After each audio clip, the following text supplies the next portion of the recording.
ఈ పేరు తెలియనటువంటి వాళ్ళైతే ఎవరు లేరు.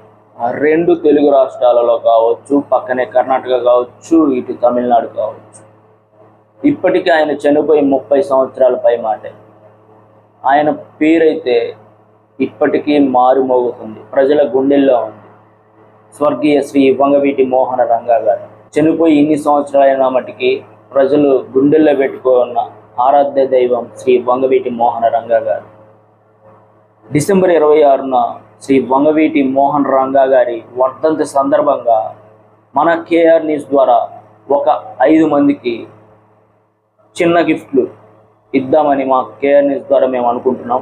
మీరు చేయవలసింది ఏంటంటే, మీరు సబ్స్క్రైబ్ చేసుకుంటే, ఇప్పుడు చూస్తున్న వాళ్ళైనా సబ్స్క్రైబ్ చేసుకుంటే, త్వరలో మేము ఇచ్చే అప్డేట్ని ఫాలో అయితే మీ ఇంటికి మేము ఇచ్చే గిఫ్ట్లు వస్తాయి అన్నమాట. జన సైనికులు అలాగే శ్రీ వంగవీటి మోహన్ రంగా గారి